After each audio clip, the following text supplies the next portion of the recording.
What's happening in the canine industry? For all the latest news, views, and expert opinions, stay right here for the Canine Paradigm. You'll hear from industry leaders, experts, doyens of the industry, learned colleagues, movers and shakers, and the odd randy guest. Get the latest insights and expert advice from both here and abroad from the people in the know. Now, here are your hosts, Glenn Cook and Pat Stewart. And I'm Lofty Fulton, and I'm out of here. Glenda? Yes. We have to do a new ad. We do. It's a solemn time. Our long-time sponsor of the show, George Kittredge, Yes. very, very sadly passed away. And we formerly used to advertise for him his Rowdy Hound boxes. We did. So we don't actually know what's happened with Rowdy Hound boxes. You know anything about that? I looked at the website. It said that they're recalibrating since their founder and boss has passed. But nonetheless, I think that you and I want to honour the memory of George Kittredge anyway. He was a friend to both of us, a hell of a good guy, and he supported us almost immediately. He was on board through and through, and I just don't want any of us to forget George. He was a terrific human being. So we intend to continue to advertise Rowdy Hound, even though we don't know what's going on with them, in the hopes that they keep going, and that can be a bit of George's legacy that we're able to continue to promote. I hope so. In checking it out, we had a look to see, because we're not real good with the sponsorship. So we had a look to see who's actually paying for sponsorship. And we have a list of people to tell you that we support. And the first is our sugar mama, Barbara de Groot. She's been with us from the start as well. Barbara's been an absolute staple in our... She's a gem. She is a gem. She has a business. She does. From the Heart Dog Training. From the Heart Dog Training. Yeah. You can check it out. But she supports us as much and more than anybody ever has. So we appreciate you very much, Barbara. Another person who's supported us from the start. The Einzelwiener. Einzelwiener. The Bullfed. The Bullfed. Yep. It's where I get all my stuff. Yeah. It is, truly. It's where I get all my dog gear. If I need something, Jason's my first point of call. I don't use his shit website. He has a website. It's dog shit. I just message him directly. You guys probably should use his shit website, but I don't. Yeah, because you don't want to message him directly and get his grumpy ire of the day. Yeah, but do it. Get all your dog stuff from Jason. He's got everything you need. He's got all the shit that you need to train a dog for realty. Everybody who comes to seminars and looks at meals and asks me meals questions, ask Jason. Yeah. Jason can point you in the right direction for getting the meal that's best suited for you. I really like his leashes. I'm a big fan of his leash pack. That's why I sort of convinced him to do it. But anyway, get your stuff from Einzelwiener. Yep. Do you know who has a fantastic website and ships internationally? My wife? Your wife, Yeah. Canine Pharmaceuticals. I couldn't imagine her not having a good website, how much of a perfectionist she is. Well, the products are amazing. My dog merely being alive is a walking testimonial to that. My dog, who I've retired numerous times and has come out of retirement when I've managed to get his body back to healthy, and a big part of that is related to Canine Pharmaceuticals. So check it out, everybody. I could say so many nice and biased things about Canine Pharmaceuticals and my wife, but what I will say is ignore me. Just look at testimonials. The testimonials speak for themselves. That's where the field trials are working. What makes Narelle's day, and mine as well, is when people are emailing in and sending messages of, well, primarily people have had no hope in the past because just everything that they were trying wasn't working, and now it is. And that is the testament that something is actually really working. And the other thing which I will add, one of the things that Narelle's told me in the past is dogs are incapable of understanding the placebo effect. Oh, that's a good point. So you can fake it on a human, but you can't fake it on a dog. I never thought about that before. That's actually a really good point. Well, my wife's actually a very smart person. There you go. So she's told me that humans are subject to the placebo effect where dogs are not. So it either works or it doesn't on dogs. There you go. That makes total sense. Yep. There's one other person who puts a fair amount of work into this show. Yeah. It's me. Yeah. Funny about that. And I have a digital product that you can buy. If you go to my website, seriousdogbusiness.com, right now I've got 2 courses available to you. The Overview, which is a small course where you could learn how I teach. Yep. But the other one is the Wave Tops, which is a bigger course. It's everything I know about dog training. Well, it's not everything. It's a lot of what I know about dog training. Yeah, check it terrific. out. Yeah. $500 dues. That's all it's going to cost you. I recommend it when people are saying, what do I do? How do I get in the industry? I recommend them to your course. Oh, wonderful. Thanks, Yeah. sir. All right, on with the show.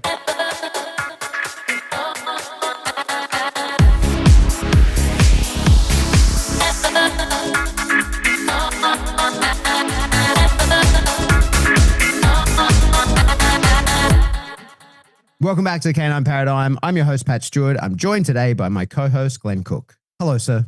Hello, my friend. How are you? I'm all right. What's going on in your world? Well, I think we all know what's going on in the world at the moment, especially in Australia, which is something that even though we're a dog training podcast and largely we want to avoid political bandstanding. We do talk about it from time to time because there's going to be people kicking their dashboard over that saying, oh, you two fuckers do talk about political stuff.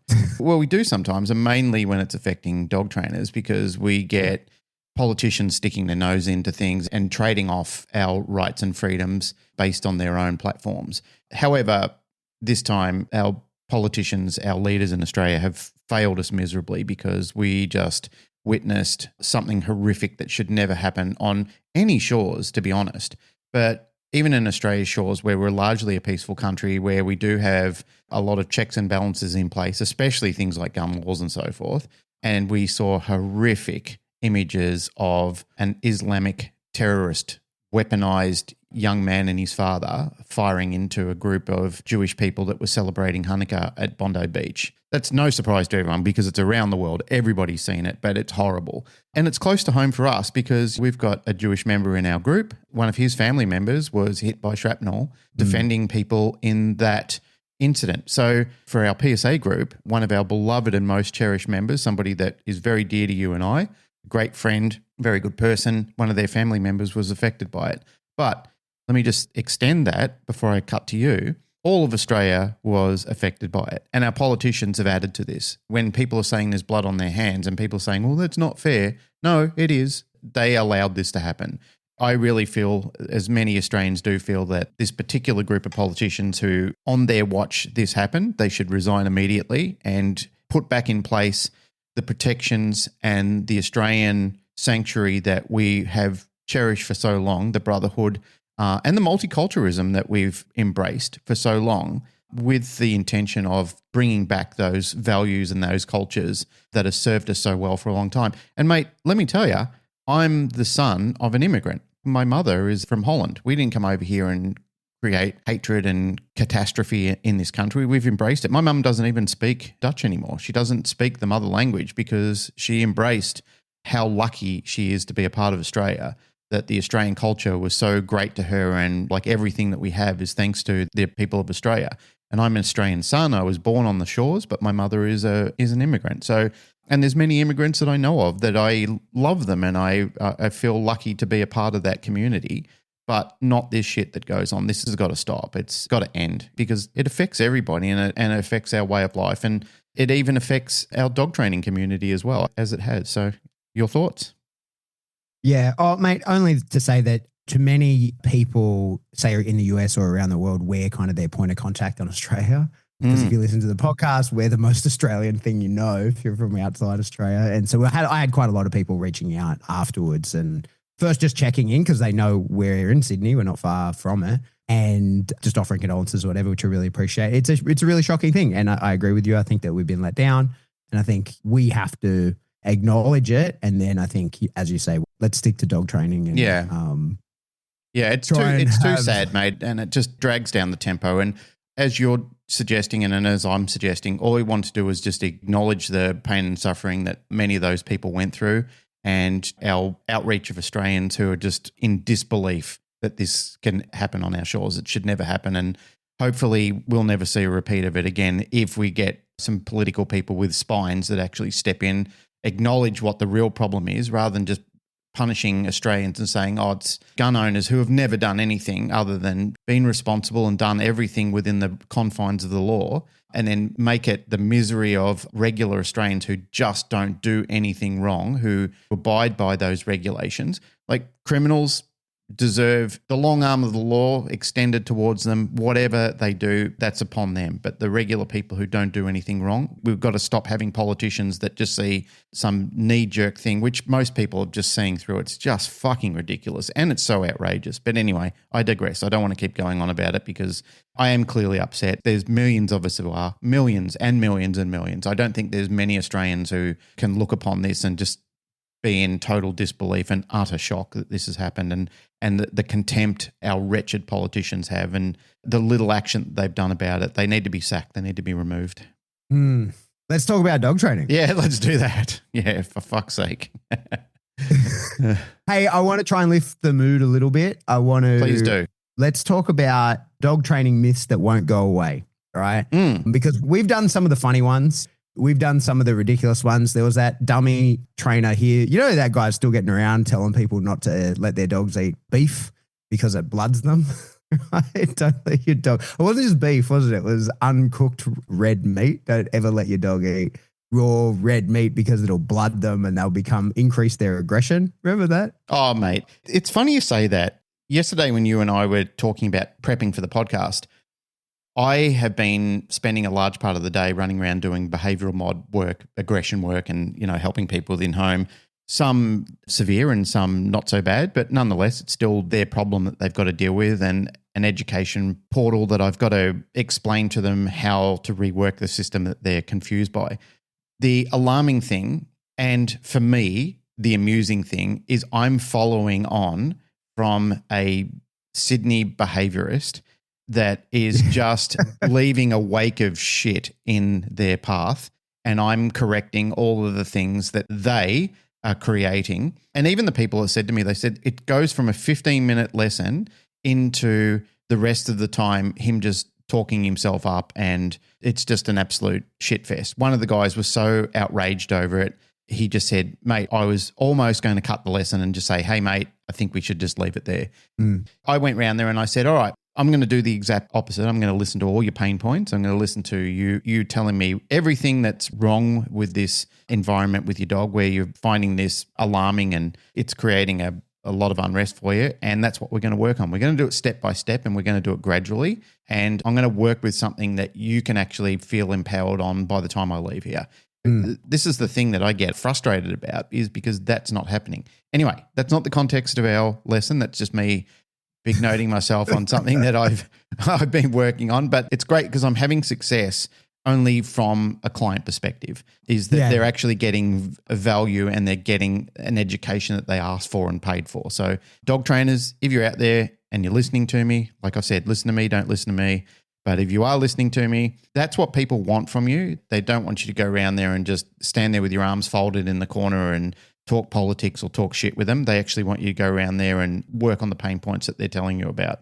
And if you can see anything else, other things that they need coaching on, give them as suggestions. Tell them that these are things that can help improve their life and do things to make a difference in their love for the dog and the relationship that their family is having with the dog. That's an interesting one. Let me tease that apart a little bit, because that is a complaint I've heard numerous times. I would bet that other people have probably complained about you and I in the same way, in that, like, I've had clients, I've done in-home stuff, I've done Zoom calls, all kinds of stuff with people who have reported to me that I'm the second trainer that they're consulting about this. And often I know the other trainer, and I know the other trainer to be a good trainer. I'm aware that they are and they can do what they say they can do. But often hear back, oh, well, he just wanted to tell me about his dog. And I think sometimes, like, I've had that numerous times where I've referred someone to a particular type of trainer because they're good at a particular thing. And then when the people come back to me, because they're often my client to begin with, when they eventually come back, I'm like, hey, but I'm not an expert in this. And they're like, yeah, well, your mate ain't either. Right? And I'm like, no, he is. I know for a fact that he is. And clearly in the lesson, they've like failed to convey that. And I think that that is a trap that we can kind of fall into by drawing parallels to things that are good parallels. Like, we see them, they are, to somebody who knows, that makes perfect sense. But you're not talking to someone who knows. You're talking to someone who doesn't know. And that's the point. Like, they're paying you to try and make these distinctions to them rather than just tell them stories about your own dog. And I think that having heard that feedback a couple of times about a couple of different people, that's something I've always, I try to carry in my mind about, am I acutely solving this person's problem? Like, I think that that is for sure. And it ties into what we're going to talk about today in these myths, is that we've done the funny myths, like I was saying, but I think that there's plenty of things that we as dog trainers oversimplify because the complexity of explaining it, might be too difficult. We don't have the vocabulary to do, or we sometimes don't think that our learner is ready to comprehend that. I know we said we weren't going to talk about it, but here I am going to bring it up. It's like we see posts from prominent force-free people saying, oversimplifying what is a very complex thing. I think that it's fair to look at those people and go, oh, you don't know what you're talking about. And in many cases, there are many force-free trainers who are garbage, and many of them somehow manage to rise to the highest level because being actually able to do something in that community is not like, that's not looked at as positive. Being able to talk a bunch of bullshit is very often like, wow, let's elevate you to the highest level. But physically being able to train a dog risks doing things to a dog that the real world requires, and therefore you can't do that if you're a full of shit person that just teaches seminars without any dogs there, right? So we're combating that kind of thing in that it's very easy to just go, oh, well, here's this very simple answer. And because I'm not going to hold your hand through the doing of the thing, my simple answer that is basically just a statement of fact as I see it is really easy for me to give, right? Like I can just go, oh no, like force-free training is the only way to go. And all balance training is abuse and shuts down a dog. What an easy thing to say, right? But then when it's like, okay, but show me now, right? Because I've been called a dog abuser and the use of tools is inherently abusive, but I'm churning out trained dog after trained dog over here. And so can I get an idea of like where we're calling that abuse? What is the delineation of abuse? Because I'm not seeing any trained dogs come out of your camp. And I commented on some lady who said some dumb shit to me the other day because it's really escalating. It's been interesting to see. I was like, sorry, I'm only accepting feedback in the form of video critique whilst training a dog. So like you can talk to me about what you think is wrong about what I'm doing whilst I'm watching you manipulate the behaviors of the dog. Sweet, I'm interested. But you and your typing away with your blocked Facebook profile, I'm extremely unlikely to take on anything that you have to say because I'm sure as fuck not taking criticism from you when I wouldn't take advice from you either. So what I wanted to sort of come around to, now get back into reality, is the myths that get in the way of training. And I think that the first one that I want to address, especially when we talk about in simplification, is a tired dog is a good dog. We've all probably heard that. And I reckon as trainers, like I've for sure said that, right? For sure. I've said that to people because in this moment, right, like we have solved the acute problem that we have because your dog is too tired to do the thing, right? And for sure, there's been times where we've done that and we do that at the highest level. There's sometimes I tell people to take their dog on a long walk before whatever the reactivity problem that we have is so that we can sort of metabolize some of the potential stresses or whatever. And similarly, like I've put dogs on the mill and let them blast off so that we can work around decoy neutrality and stuff like that, just so that their bodies are fatigued and it gives me an opportunity to open a neural pathway that would be much more difficult to open if the dog were not fatigued. However, the idea of a tired dog is a good dog is like really specific, and we would use that as a tool at certain times. It's one of the things I often say, like I have numerous times been asked to help with the outing of very, very intense, very, very powerful dogs. Often I'm 20 minutes into the session before I've asked the dog to out anything. And it's 20 minutes of biting because I want the dog to go over the hill. I want him to be tired and I want the dog to be fatigued and thinking, fuck, I don't really want this thing anymore. Or I would like to let go so that I can work within a mental state and a mindset that is more conducive to the outcome that I want. That's what I want to sort of explore is, yep, a tired dog is a good dog under very specific circumstances. And it doesn't mean that tiring out your dog is the answer to every problem. What do you think, sir? Yeah, I think that's a good point, mate. To add to that, I think that a relaxed dog is a good dog with a comprehensive mind. Whenever I'm looking for a state that I'm trying to educate a dog in, even a human, because we talked a lot about that last week, when I'm trying to address a human with something or teach a human, I want them in a comprehensive state of mind. And that isn't when they're highly erratic or when they're excessively tired. If they're in between in those modes, it can be counterproductive to what we're actually trying to do with our student. What I'm looking for is that they're comprehensive. So if I can see a dog that's highly erratic, like you said, and the great example that you used before when you're trying to teach an out, there's no point in trying to teach that when the dog is fully charged and it's ripped with adrenaline and it's going to be conflict at that point in time. You want the dog to be settled and you want the dog to be logical and you want the dog to be able to see their way through this. And that comes through patience and good teaching and good handling from the handler as well. So there's a multiplex of skills that are going on there where we want the student to look at it and go, yeah, I can see the reason that you would want me to do this. And I can see that there's going to be a good outcome for this. I'm not going to lose. There's going to be a great trade-off and I'm going to get something back from it. And that's a long chain skill setup that we're actually going to work with. So we don't panic our student and think this is all about loss. This is all about you losing something. You're not going to gain anything from here. There have been times where I've had clients that have come in with dogs and I have asked them to take a little steam off the top of the dog. I said the dog is a little too erratic. There's other times where I've wanted the dog. I wanted to see exactly what I'm working with, exactly what the pain, I've used the word several times, the pain points of the people. I said, yeah, show it to me exactly what it is. To further extend back where you were talking before about some clients who you may not be their favorite person, there have been times before where I've upset people where they're clients because I'm not giving them what they think they need. I'm giving them what they actually need. And that can be conflict itself in some of those situations because there's time people have come to me with dogs where they may have seen another trainer before or they may have asked to do something and I've said, no, we can't do it that way. Then they will say, yeah, but I'm the client. That's the way I want it done. And I said, this is one of those problems where if you try and solve a problem with the same mind that created it, you're not really solving the problem. And no offense, but that's where we are right now. This is not a solution. This is a vanity issue or, or whatever it may be. It's not a solution to resolving the problem. So, mate, yes, I do want dogs in a calm, functional state when I'm working with them. If I'm trying to see what the problem is, what the issue is, what's driving the client mad, I'm happy to see the dog in the full display of all the shitty behaviors that's going on with the dog. But then for me to be able to resolve it, I can't have that dog in that state because the dog is in excess and the dog is erratic.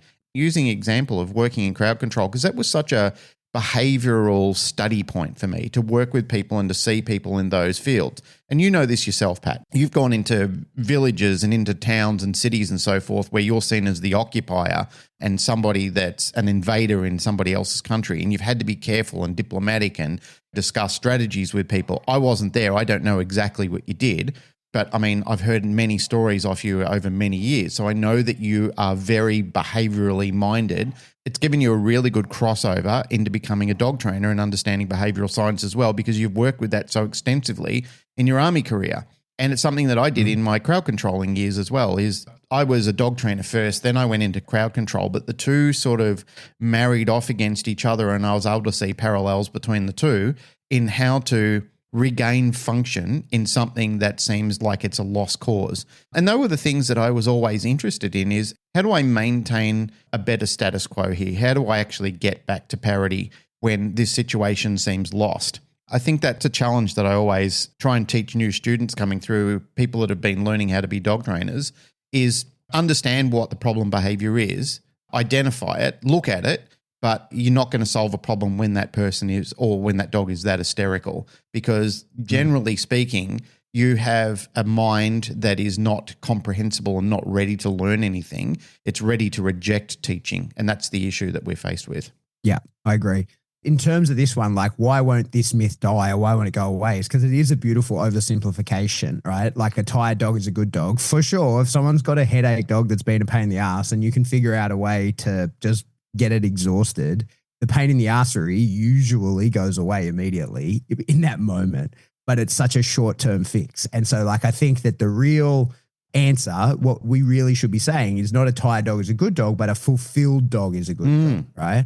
A fulfilled dog is what people who know what they're talking about actually mean when they say tire the dog out, right? Like it's in terms of like, do the thing that is going to spin the dial that the dog is trying to spin in a way that you don't want it spun. There's a few key lines to, that we can sort of throw out in that regards. Is that like physical exhaustion doesn't equal emotional regulation.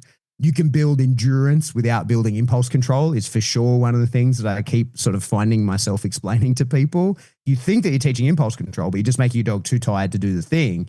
And trust me, he will get fitter, right?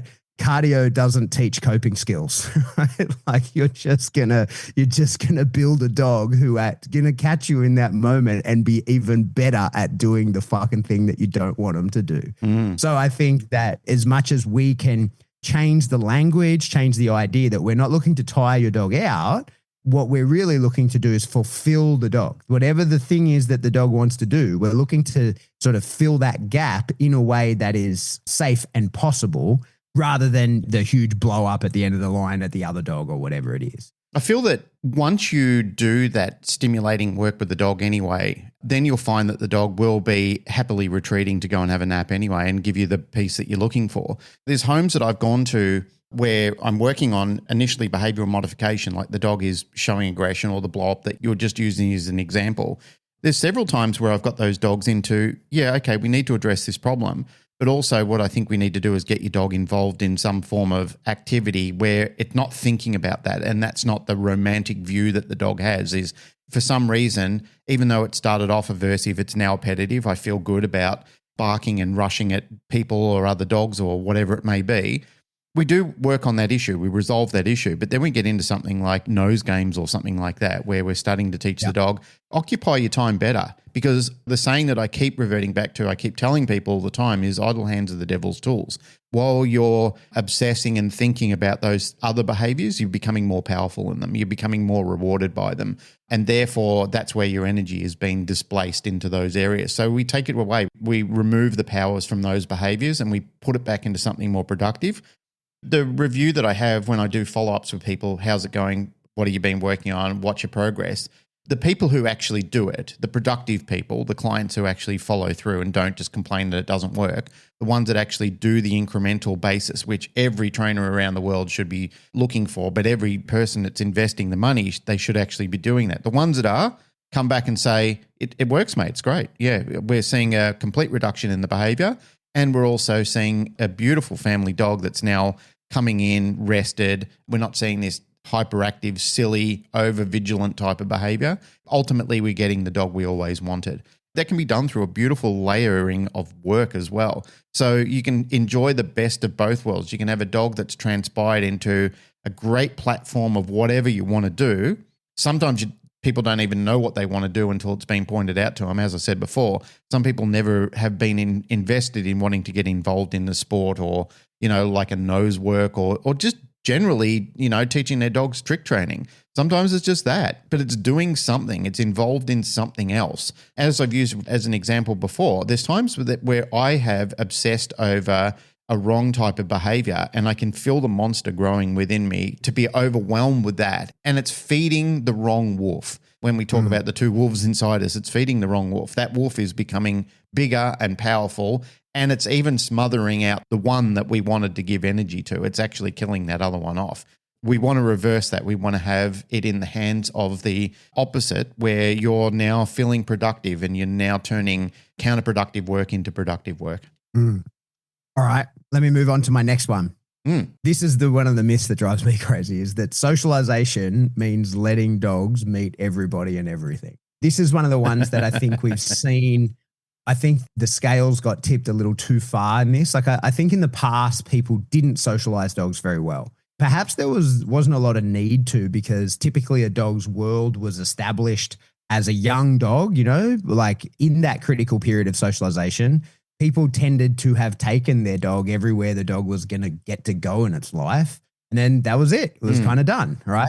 Dogs would roam a lot more than they do these days. I think the dogs were generally much better nerved than they were these days. And I think also people understood dogs and how to interact with them much better than they do these days. For sure, I think that socializing a young dog is very, very important, but I think we've missed the mark. And it's so easy to say to people, well, go to, I think Ian Dunbar taught it when he really pioneered early puppy socialization. Certainly, whether he invented the idea of it or just popularized it, either way, he definitely used to teach publicly that your puppy should meet 100 people before it was 16 weeks old, I think. I'm pretty sure that was his line.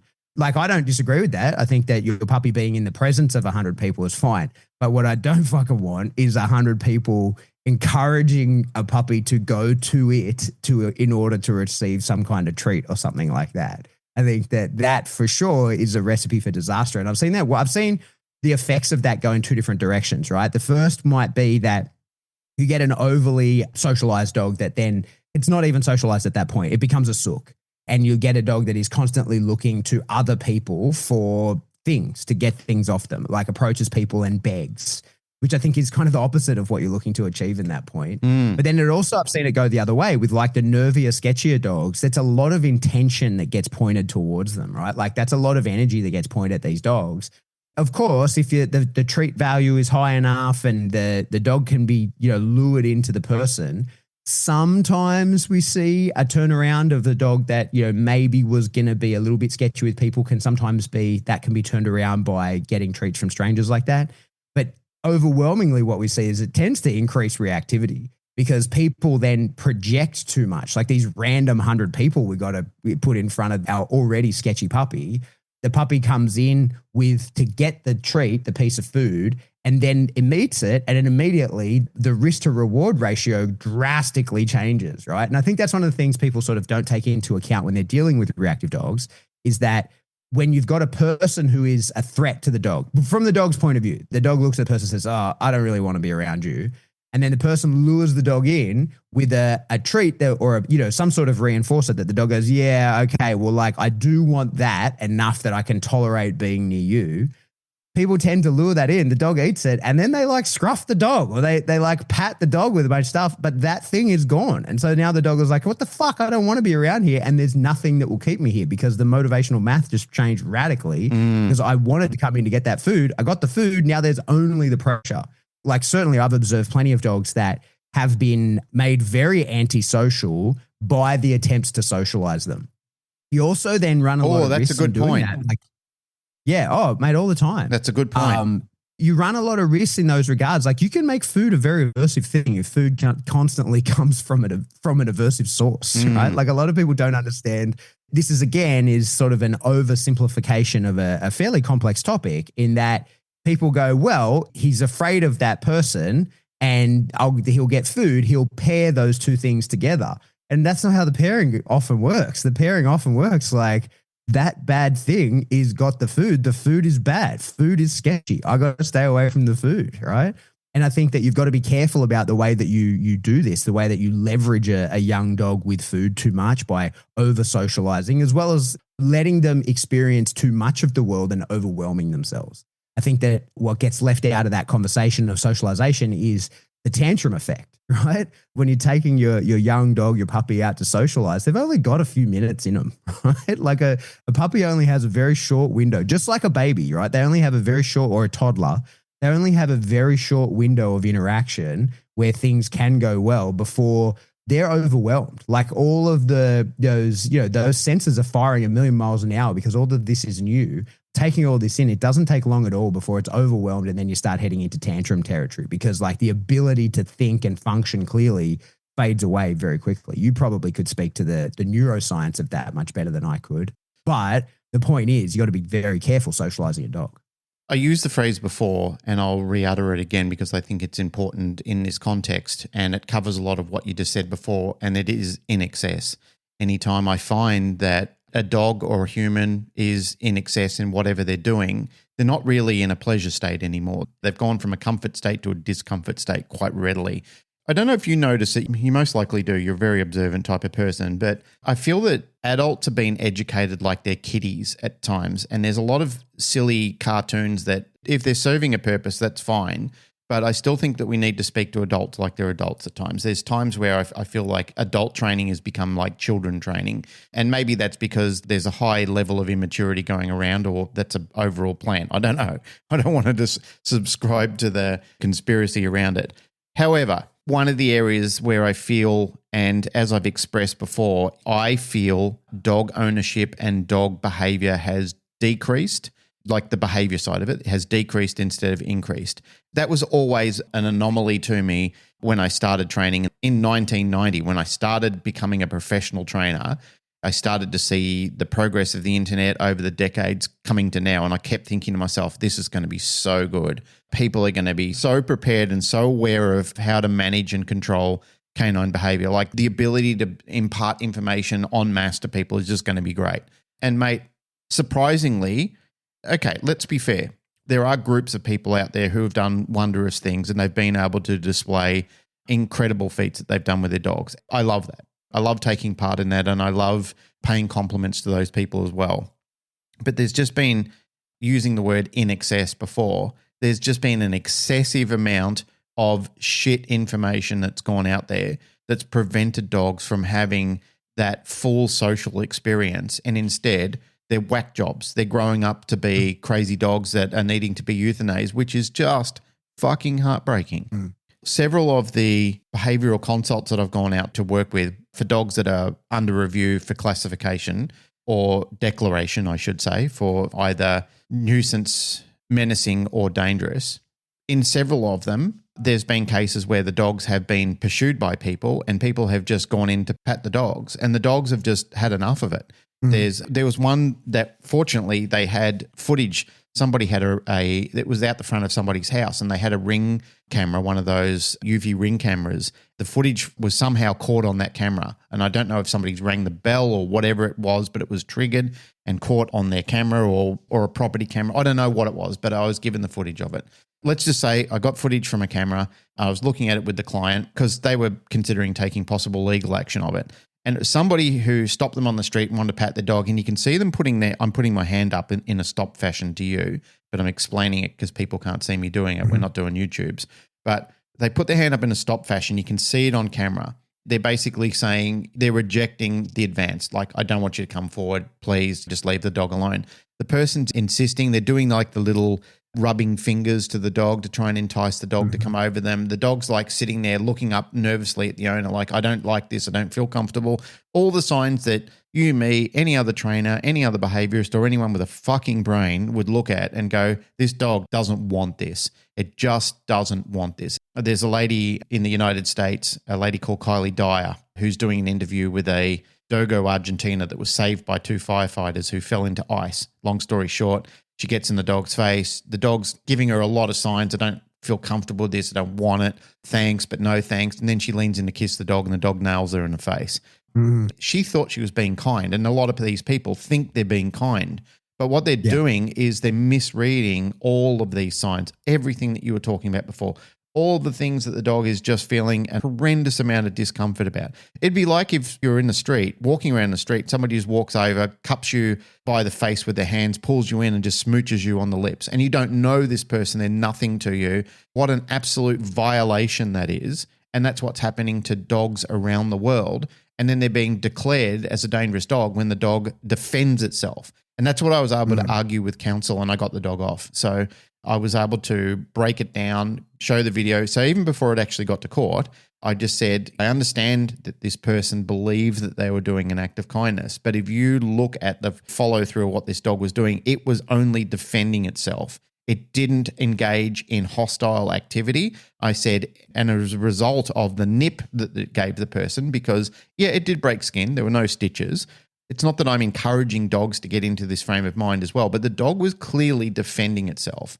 And even within the act, it talks about, defense of yourself and others. And people want to argue that this is a grey area and so forth, but I feel that this is a mentality, and this is where government overreach extends. Like, these sort of things need to be looked at. People need to be listened to. And if they've got fucking footage like that, you should look at it and say, you were the problem. You're the provocateur in this situation. Let me just see if I understand what happened in your client's circumstance. Yeah, sure. Let me see if I fully.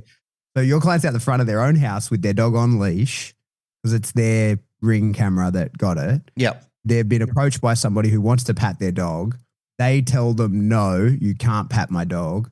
The person persists, agitates the dog to the point where the dog is able to bite them. Yes. And then they have complained to council and, Yes. and attempted to have the dog. Yes. Yeah. They said that they were just during a social interaction on the street, the dog lunged for them and bit them. It didn't get to the stage where the dog was declared. It was under investigation of being declared. So let me be. Yeah, but the person was pushing for that. Right? Yeah, absolutely. They formally wanted the full extent thrown at them. And that is exactly the avatar of the person that everything is wrong in the world. Yeah, but that's what I'm saying, mate. That's exactly the kind of person that we are all like, this is why we can't have nice things, you fucking idiot, right? Like, you don't know what you're doing. You've been told not to do it. You did it anyway, and then you got the consequence. That's how Mother Nature works, right? Like, this is like, we're balanced trainers. We understand like the aversive actions create aversive outcomes. and then you're going to go and complain about it because, I got what I deserved. Oh, poor me. I fucking got what was coming to me. So the government has to defend me because I got what was coming to me. But this is the thing is that government does defend them. The government, we have such a pussy government that they'll allow things to happen. Let me nerf this for you as well. All right, now no one's allowed to have a dog that has teeth. Everybody has to go get their teeth removed from their dog because this fucking idiot doesn't know how to stop when he's told to. This non-consensual dog patter over here doesn't know how to understand the word no, the hand signal for stop, and the stress signals of the dog. So we're going to have to change everything for everyone. Everybody's got to change what they do because of this fucking dummy over here, right? That's the fucking world that we're But mate, my client was so overwhelmed with this. Like they even started believing that they were the bad guy until I looked at the footage. Before I saw the footage, had there not been any footage, it would have been a difficult sort of case. And they said, I've got footage of it. And I said, you should have led with that. And they said,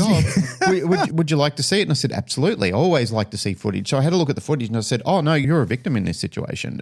Because I gave them the name of a good lawyer and I said, here's a good lawyer that's involved in a lot of animal cases. I said, if they persist on this, I would actually start taking legal action because, you're a victim in this situation. I said, I can see you backing away. I can see you with your hand up making a clear stop, don't persist sign. And I said, that's a clear case of no means no. There is no coming forward. You have rejected the advancement of this other How dare person. you tell me I can't pat a dog I want to pat? Yeah, exactly. And that was I'm a citizen.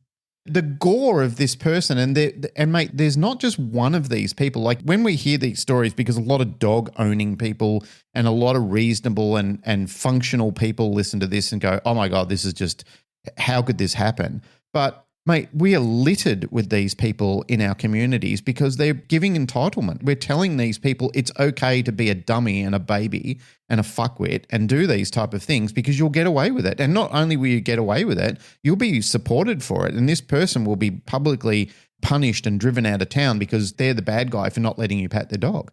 It defies all common sense and logic. You can talk about the comedy side of it, but the serious side of it is very serious. It's a manifestation of where we're... to laugh or I'll cry.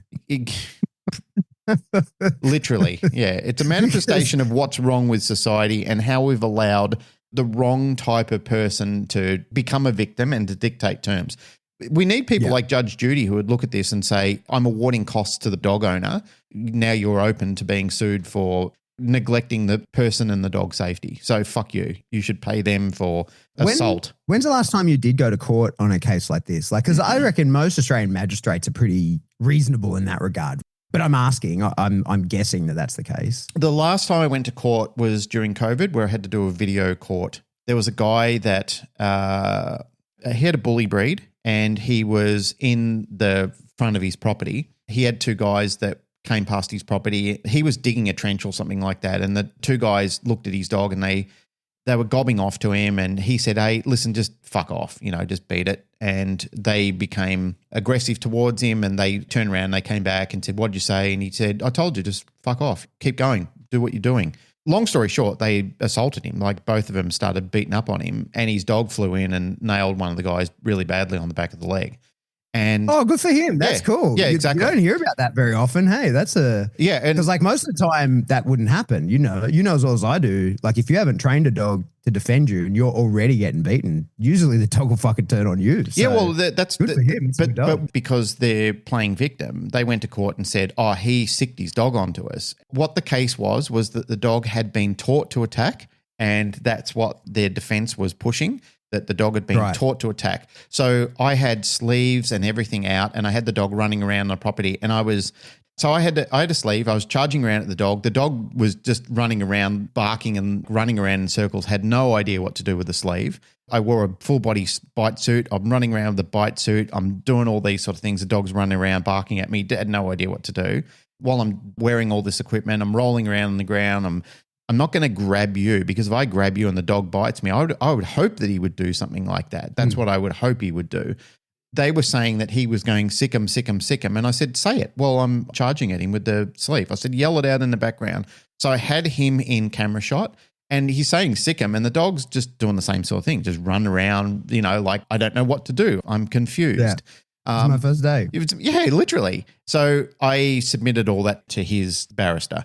I said, I've got video footage of myself trying to provoke the dog into biting me other than attacking the owner. And I said, because the act clearly states that the dog is allowed to defend itself or anybody it knows well. And given that it was on his property and he was attacked and assaulted by two people, isn't that what we get dogs for and have dogs to protect our property and protect ourselves in these sort of situations?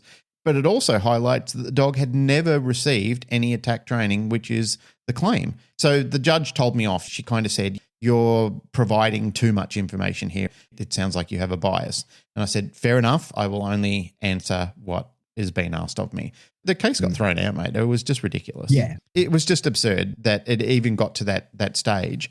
But that's what I'm saying is, and I know this and you know this, and again, I'm going to revert back to crowd control. I can't tell you, mate, how many times the aggressor has pulled the victim card. We always had cameras. I always made sure I was well and truly, and I always told my staff and my guards, always stay inside the cameras. Always show your hands up. Always show that you are negotiating. Always show it was a last act if you have to become physical with the person, because they will always pull the victim card. And this is what happens in society too. People pull the fucking victim card even when they're the fucking monster, even when they're the agitator, even when everything is pointed at them as being the provocateur. They pull the victim card and they sit there and they wear this suit and they comb their hair and their mummy's sitting by their side and they're telling the judge what a good boy the kids are and stuff like that, when they're fucking monsters and they're out of control. Or they're just irresponsible dummies that have never had a life lesson before, and finally they had the spanking they should have got when they were a kid. Life's taught them a lesson, and all of a sudden you're in a courtroom defending your property or your assets against someone who's an absolute piece of filth that has caused the problem in the first place. I have no pity for these people. They're dickheads. Let me come back to dog training, because we're about to start yelling at each other. And I told you, old man. Back to socialization. So we're talking that, I'm not saying you don't socialize your dog, but what I think that has gone wrong in the conversation about that is your dog's not meant to be fucking friends with everybody. He's meant to think everybody is just okay and be friends with you, right? And I think like that is what has been missed, is that, yeah, you can introduce your dog to 100 people, but don't let 100 people like enter your dog's sphere. You can walk past 100 people. You can go to a place where there is a bunch of people and your dog can sit there and chill with you. And if one of your close friends wants to pat the dog, then that's probably a good thing to do. Like show like, hey, people within our small community will interact with you, and that's going to be a normal thing. But people are just going to walk past you. We're going to sit here. Like something I do with puppies whenever I have a puppy is I'll go to an outdoor cafe and just sit out on the street with the dog. Depends on the end use of the dog, but I'll go and we'll sit in a reasonably well trafficked area, which on my street is everywhere.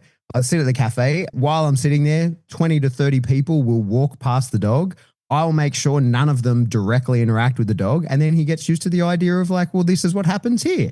And that's what socialization is. And I think that's what like has been left out of the conversation a little bit, is that we want to show the dog, this is what normal looks like. And you encouraging other people to interact with your dog is not fucking what normal looks like, right? So if you've got your little puppy and you're asking people and you're getting other people to approach, like you see this dumb shit where people will even put up like, here's a bunch of treats for you to give to my dog as you walk past. You're like, all you're doing is setting the expectation that that's normal, that that's what your dog can come to expect. And there's so many different directions that can go wrong in, right? Like you can develop a dog that then is like, well, everybody's got something for me, so I need to run around and see everybody. So then you're going to get like hyper alertness and arousal problems whenever you're in public. And then you can also get, depending on the kind of dog you got, like you can get dogs that are like, hey, motherfucker, where's my treat? Everybody gives me a treat, right? And depending on the kind of dog that you end up with, you don't know who you've got there. You could end up with a real problem of the dog that then is like goes through his extinction burst of, I might try some shit with you in order to see why you're not dispensing treats, because 100 people in the first 16 weeks of my life did, right? So I think that what we have sort of somehow managed, because we know this as trainers, right? Like we know not to do this stuff, but we've somehow managed to sort of say, well, socialization is so important, but what it actually is, we haven't really well defined. And I think that socialization is neutrality. That's what we want. We want to be able to take the dog anywhere and have it just be. we need to remember that like neutrality beats friendliness, right? And that some of the early mistakes you can make with a dog might be a problem forever. So don't overdo shit with young dogs. Just be like, hey, we go to this place for a few minutes, have a time. Like it doesn't even need to be a good time. We just have a time. Like we're just there. We look around, nothing happens, and we go home. The dog goes, right, into the Rolodex of things that happen in my life is I go places and fucking do nothing, right? Which is what a dog is going to do heaps if you want to be able to take that dog everywhere with you when it's older. I recently had eyes on a bunch of street dogs recently, and I'm constantly amazed when you're in, Southeast Asia or any like third world countries where dogs have very little ownership and they're doing great. They're just wandering around on the streets, living their best life, typically afraid of things that they should be afraid of and just completely neutral to everything else. And I think that is a very easy thing to achieve. You don't need a super special dog for that. Like most dogs will fall into that as a way of life of that everything awesome. I don't need to be running up on anyone. My life is really good right here where it is. The people that I interact with are my owners, and I shouldn't be running out looking for problems or things, good or bad, from other people. I'm safe and happy here. Listening to all the great points that you've made just there, one of the things that was sitting in my mind as you were talking along is advocating and responsibility, because there's plenty of times where people will be walking around with a dog that believe it's very social and believe that it has a righteous place in society, which at certain times that's right. But also part of that responsibility in advocating is also knowing if your dog does have any weak points. And the part of responsibility that I want to focus on here is making sure that you don't put other people in direct harm's way of your problematic dog. If you are working on a problem, take the necessary tools that you need. Like I know people that I work with and they don't really need to wear a muzzle, but they choose to because they just think better to have it and not need it sort of thing.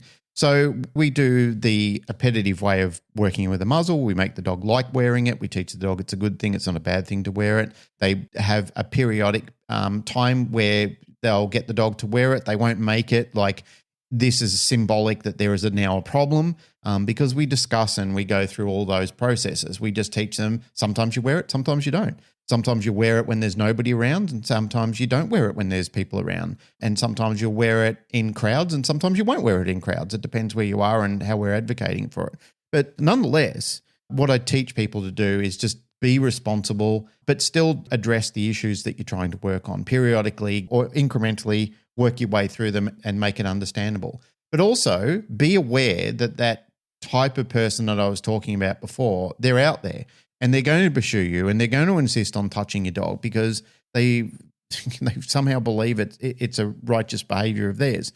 If you do see people like that, don't stop and negotiate with them on the street. Just fucking run in the opposite direction. Just say bye and run away with your dog and just make it a fun thing for your dog. You and the dog are just going for a jog. Because, mate, there's times where I've been in places and people want to smooch and touch Mando and he doesn't like that. He doesn't really like that. He likes being around people and he likes the idea of being around people and he's generally a very social dog, but cuddling him and smooching him, even with me, is not something that's agreeable to him. He just doesn't like it. It doesn't agree with him. So I don't do it. Narelle doesn't do it.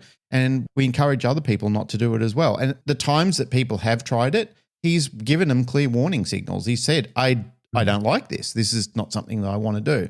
So I make it part of my responsibility and part of my advocating for him is to say to people, if he comes to you and he wants a pat, you can pat him, but do not grab him and do not smooch with him. He is not that type of dog. And if you do, you will face consequences that might be unbearable. So don't do it.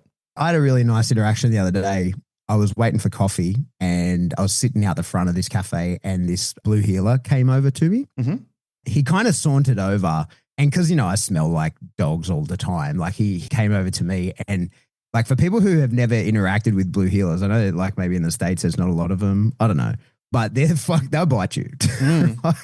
Like I reckon blue heelers more than any other dog will casually bite you, right? Like, and not with like a lot of intent, but just to like, hey, fuck off, I'm not interested in interacting with you, right? Do you reckon that a blue heeler would be in the top category of dogs that will casually bite you, hey? Well, mate, what they're bred for, they're driving dogs, like they'll come up and heal you, like they're little sneak fucking assassins. Yeah. There's people So this listening to guy, this who are just like, they're beyond kicking the dashboard. They've kicked through it into their bonnet, I think. but a lot of people I know, especially in rural communities, have been nipped by fucking healers before.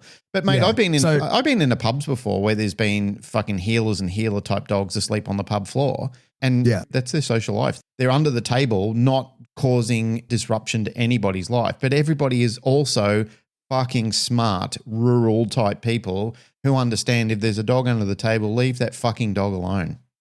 Yeah. I should be careful what I can't remember the exact story. We should get Casey on to tell a real story. But like, the dog, that movie Red Dog, what an incredible film, right? And based on a true story. But the dog himself bit heaps of people because he's exactly one of those kind of dogs. Like not the red dog in the real life, like the dog they used in the movie, the main dog. Nothing that Casey talked about. He knew the dog has died, but he knew him very well. And he bit heaps of people just because that's those kind of dogs do. They're supremely comfortable in the social environment, and they will tell you exactly how a dog would tell another dog, "Hey, I don't want your attention." And so like it's my experience with blue heelers especially, they'll bite you and they're just a very quick nip and like no damage, but that's just exactly what they would do, like a correction, right? Like exactly like you see one dog correct another. It's been my experience that blue heelers will do that more than any other dog.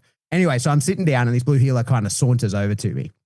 And he's got paint flecks all over him. And so I'm all right, okay, who are you? So I start looking around and there's these builders like one shop away from where I am. And they're like doing a refit of one of the cafes. And so I kind of put two and two together. I'm like, okay, it's these guys' dog. And often like I've worked on building sites and they're often the dogs that you see are the best dogs, right? Like actually incredible dogs that most dog trainers couldn't fucking dream of growing, right? Like those dogs that are just like, oh, I'm out with my buddy. As long as I stay sort of vaguely within range of him and off a road, I'm good. And they're just a free range dog. If you've seen any of my content, like I'm in the city, right? Like there's busy roads. This is not like we're in the middle of nowhere. And when you get those kind of dogs, they're usually pretty good. Anyway, so this blue heeler kind of comes over to me and he's smelling my feet while I'm sitting there waiting for coffee. And then he looks up at me and sort of like gives me a sort of a mild nudge, right? Like he wants to be pat. And I'm like, righto, because I wasn't touching him. I'm just sitting there like, I'm not getting bit by you. Right? Because that's exactly how those kind of dogs bite you. Yep. They come over and they're like, no, I'm interested in you. Don't you be interested in me. Yep. Okay? So he looks at me and sort of goes like, hey, I would like it. So I'm like, yep, no worries. So I'm sitting there sort of tickling the ear of this dog. He then sits and he's looking back into the cafe. And then I notice sort of as like through my vision that there's a guy with these two kids that are looking at me and this dog sitting there. And they're kind of like pointing their attention at the dog. The guy says, oh, can the kids pat your dog? I said, oh, mate, this ain't my dog. And I would suggest no, right? And the guy just immediately then told his kids like, oh, we don't even know who the fuck that dog that is. And because they were sort of pointing a lot of intention at this dog, right? Like, because they were, like a 3 and a 5-year-old. They wanted an interaction with it. The moment their dad was like, we're not pursuing this any further, they just turned it off. And me and the dog sat there for a little bit. And then my coffee came out. And I gave him a little tickle. I was like, see you, mate. And he just walked straight back over to his... So I walked past because he kind of sauntered a bit and he was a bit behind me. And as I walked past the builders, I was about to say something to him about what a great dog. Like, well, I was kind of going to have the conversation of like, you guys have done an amazing job. Like that should be acknowledged because they were sort of observing the whole thing sort of out of the corner of their eye. He wasn't totally unsupervised. It was a beautiful little interaction. And he then says to me, as I'm about to open my mouth, he goes, you want him, mate? He seems to like you. You want to take him with you? I was like, no, it's yours. I thought to myself, I was like, wow, you don't get many of them. I was like, you don't get many interactions like that with like a truly properly socialized dog that can just wander around, chose the right person. Of everyone in the cafe who he was going to interact with, chose me, safe interaction. Wasn't going to the kids when they asked, told the dad, not my dog. He then just like, well, fuck, I'm not letting my kids pat a random dog that's in the street. Like just the exact right reaction. Yeah. And I thought, oh, there's hope for us after all. There is hope in the world. Well, that's a cool story, but nobody will beat my story about arseholes. The little blue heeler used to be on the building site. He asked him what his name was. He'd run around and dig your ass. You can't just say that. You have to tell the whole story. When you've told that on here, it's so long ago. No, Oh, one it's knows so what the long fuck ago. you're talking about. Yeah, long story short, I was on a building site back in the day when I used to be an electrician. Same sort of thing, you know, a lot of builders would bring their German Shepherds or Blue Heelers, mainly Blue Heelers or Kelpie type dogs in the back of the utes. And a ute is a pickup truck for the United States people. El Camino. El Caminos, yes. We had these guys on site with us one day. I was having lunch and they had this beautiful little Blue Heeler-ish type dog running around. I'm a dog person through and through. So I said, oh, cool dog, mate. He's beautiful. And he goes, oh, watch this. And he reaches into his pocket and he has all these bottle caps in there. There's probably 15 of them or more, heaps of them. And he throws them all out on the ground. And the dog went over and picked every fucking single one of them up and came back and stacked them in his hands. I said, I don't believe he picked everyone up. And he goes, go look. And I walked over, made him fucking clean the ground. He picked all of them up. He even did it again. He threw them in a bunch of leaves and the dog just muzzled all the leaves out of the way, picked every bottle cap up. So we counted them out and then he goes, you do it. My boss is going to me, don't fucking be doing this all day because we've got a job to do and everything. Anyway, I was doing it. I was having a great time with the dog. He goes, ask the dog what its name is. And I said, what's his name? He said, ask it. And I said, why don't you tell me? He goes, just ask the dog. I said, all right, what's your name? And the dog runs around and starts digging at my ass. And like full on fucking power digging into my ass. And I'm going, I don't get it. And he goes, his name's Arseholes. But they're my favorite. They are like, of all the dog team combos you can see around the world, right? Like, and we deal with them. You look at like people and their cool sport dog. I see search and rescue people and their dog. I see police and their dog. I see military guys and their dog. My favorite dog team is the old builder that is like dry as sandpaper, and his cool dog that is so highly trained that like it's intuitive, right? Like him and the dog are speaking plain English to each other. I've seen so many like building site dogs that are beyond what any dog trainer could fucking imagine, right? Like in level of neutrality, understanding, like, and complex tasks too. Like dogs will get complex tasks. There was a dog that I used to know a long time ago that would hang out, was all the cool things that you'd expect from a dog, had a bunch of cool tricks, could do all these things. Yep. Put him on the back of the ute and he would bite you for sure. Like without a shadow of my doubt. It's a little Kelpie. Yep. On the back, like he was so social and so nice. Put him on the back of the ute and he will bite you without a doubt. Like as dog people say, oh, that dog will bite you. And we're like, no, he fucking won't. Like he'll bark at you and be scared of you and act like he's going to bite you, but he ain't. Nah, that dog will bite you for sure. And that's what they're there for, to guard your tools. Nothing Keep you away from sticking 100%. your fucking mitts into somebody's bloody tray and making off with their tradie tools. Mate, going back to arseholes, one of the fucking hilarious things was I was so fucking enamored by, I still haven't forgotten to this day. And mate, I'm talking, I was a kid back then, you know, that was during my apprenticeship. I was probably 17, 18 years of age. That was a long, long time ago. I'd be dragging people off the building site, like plasterers and fridgies and so forth, to get them to go and ask the dog what its name was.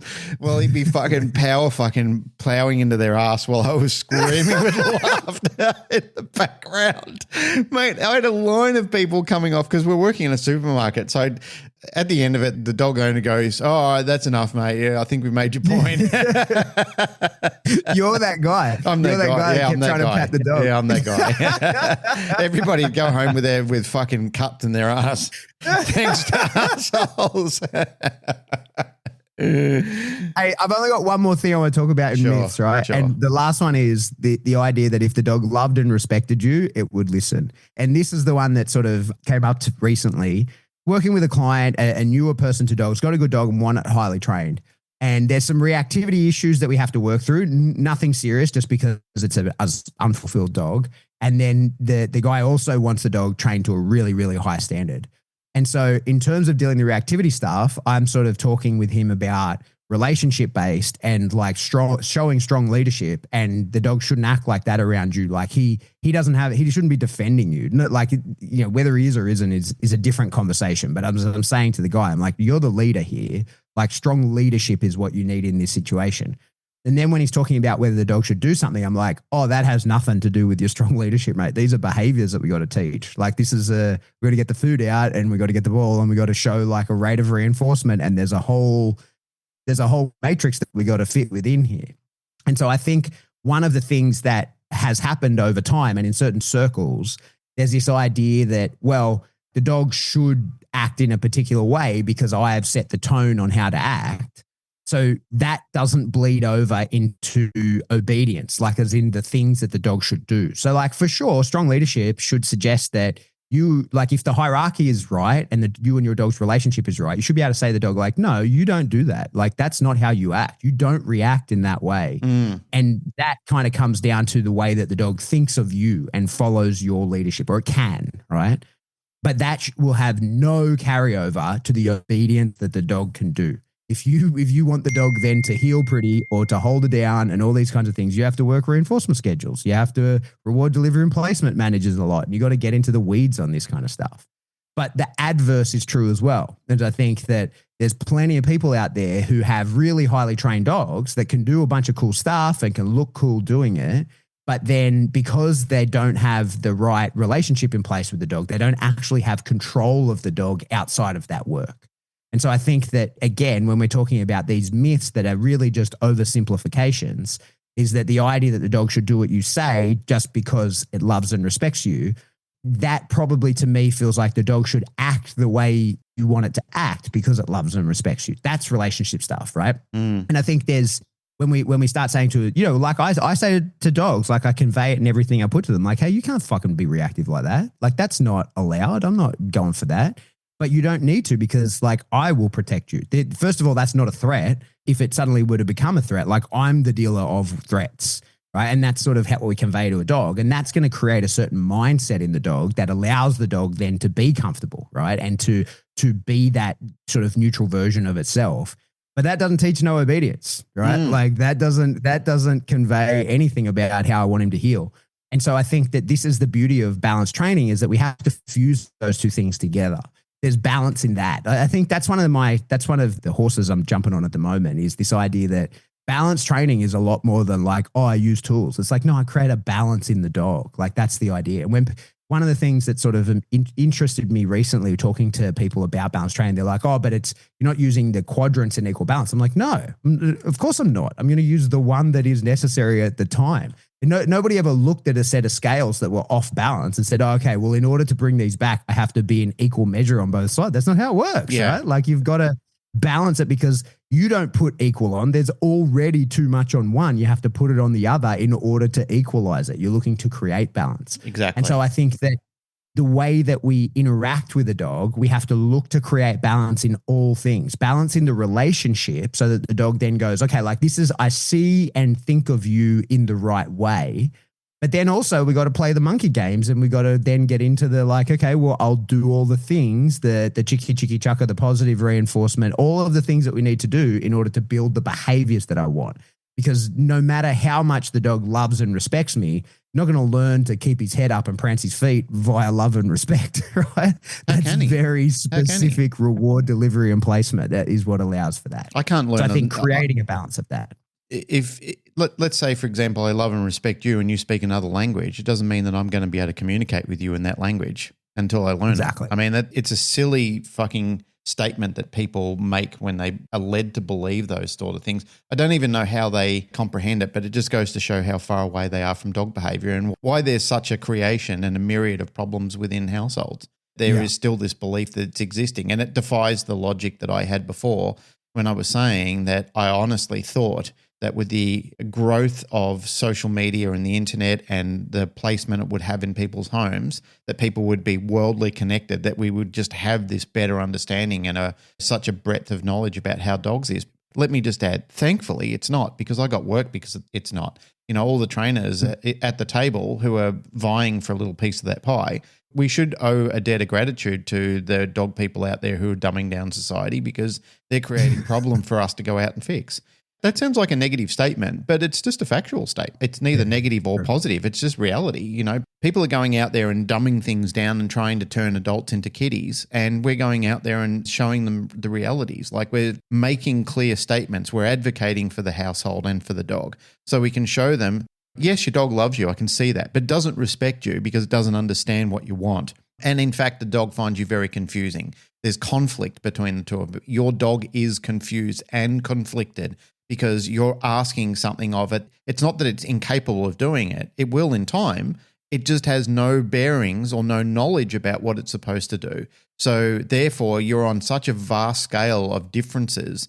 There's no wonder that the dog doesn't respect what you're asking of it. But it loves you. Yeah, of course it does. The dog is not in fear of you. And then the counter argument that some people have in society and saying, oh, yeah, but you're preaching fear. You can just fuck right off and keep fucking off until you get there. And when you get there, fuck off again. That statement behoves you because you guys are the part of the problem. But also, I just want to say thank you at the same time. Because show us the video. Yeah, That's what I gotta say to these people. Show me the video. Yeah, show me cool the video story. of you working a dog. Yeah.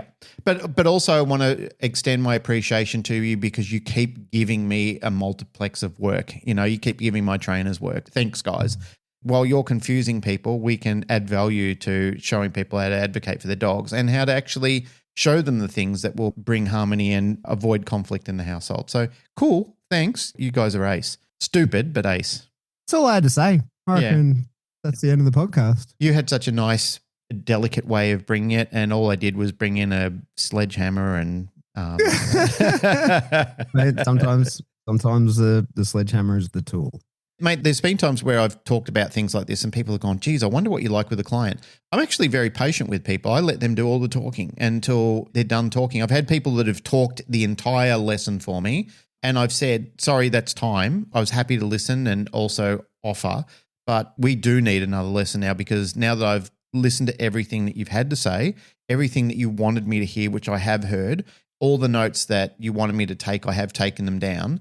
Next time I come back, I've got to come back with a strategy and a working plan of things that we've got to do. And they're happy to do that. They understand. They just That's wanted dog training. That's how dog it training. goes. They just wanted the first lesson to talk to me and to tell me all the things that are upsetting them. I'm not trying to milk a lesson out of them. For people who are asking that question, how many lessons? It's up to the client. Until they feel that they're, to use that analogy, until they're ready that they can actually fish themselves and catch fish, then you've done your job. You can go back periodically to do spot checks and check up on people, which I encourage. I just say, if you're feeling out of depth or there's something that's misfiring, call me back. I'll come back and have a look at it for you. I'm not trying to do myself out of work. I'm not trying to not have another lesson or not take more payment or stuff like that. But at the same time, I'm not trying to con people into only giving them enough until the next lesson, and then they're continually helpless along the stage. But a lot of the times I'm very patient. I listen to people. I want to work on what they want. And to extend into that, I think we're in danger of often telling people how we want their dog to be that suits us. And that's not a good thing to do either as a trainer. I would highly encourage you not to do that. That's something I want to do a topic on. Let's hit that. Okay, well, that's our next topic is not training. Defining success. Yes. Defining success. Yes, defining success. Yeah, I agree. So I won't talk on any further. I think that's a good place to leave it. Shut up. You're coming off What movie stupid. is that from? Step Brothers. You're coming off stupid right now. Shut up. Just shut up. You sound stupid. Who is this man behind you? Pam situation. There's no D. It's Pam. All right, that's it for another episode of the Canine Paradigm. If you don't As watch always, Step if you like what Brothers, you hear- you should be shunned from all communities. If you've and Do the you Mutt Nut, remember I know the watching Mutt Step Brothers Nut. for the Fuck first you, time? Mutt Nut. I used to love you until I found out that you hadn't seen Step Brothers. If you haven't updated your portfolio on the Step Brothers, we're out. We're done. You know, I had such respect for you and I had such admiration for you, but no Step Brothers, no friendship. I watched the dodgy pirated the first time I ever saw Step Brothers was this dodgy pirated version on a crappy projector, and it was onto the side of a yellow building. So it was already terrible footage projected onto a yellow background in an outdoor crappy cinema setup that somebody had put together in Afghanistan, right? Yeah. So I'm sitting there amongst basically carbon copies of me. So there's, because we're all selected, right? So we've all got the basically same personality type. Sitting there watching that, I couldn't believe what I was watching. I thought I was going to die. I was laughing that hard. I was like, this is it. This is the pinnacle this is the greatest film ever made. Ever. This is it. No one will ever make a better movie than this, especially when he comes home and he goes, why are you sweating? I was watching Cops. It's so good. All right. That's it. Another episode, Canine Paradigm. As always, if you like what you hear, like, rate, share, subscribe. Do that through whatever subscription service you download us from, but don't touch my drum kit. Yeah. If you want to support the show, you can jump into Patreon. Patreon, $3 a month gets you a giant backlog of information as well as new stuff going forward. You can pay as much or as little as you want. There's all kind of different cool stuff in there. But another cool way to support the show is to get into spring. I know we do need an update. We need some new designs. If you want to do one for us, send one over. We'll whack it in there if you got something cool. But you can get some T-shirts, some giant wall tapestries, hoodies, all the stuff to rep us. It's always a heap of fun when I go to an event and there's someone there wearing a TCP thing. That always makes me really, really happy. Yes. If you want to get in touch with us, the best way to do that is to jump into the Facebook discussion group. I had to kick some dickhead out of there who was rude to someone yesterday. Ongoing. Just don't be rude to people. Like, don't come into my house and be rude to my friends. Yep. Come over and be nice. Yeah, right? exactly. You're very welcome. Come over and be nice. Don't be a dickhead. But if you want to get in touch with us directly, shoot us an email. We are info@thecanineparadigm.com. Love you all. Goodbye. Brendan has a mangina. Brendan has a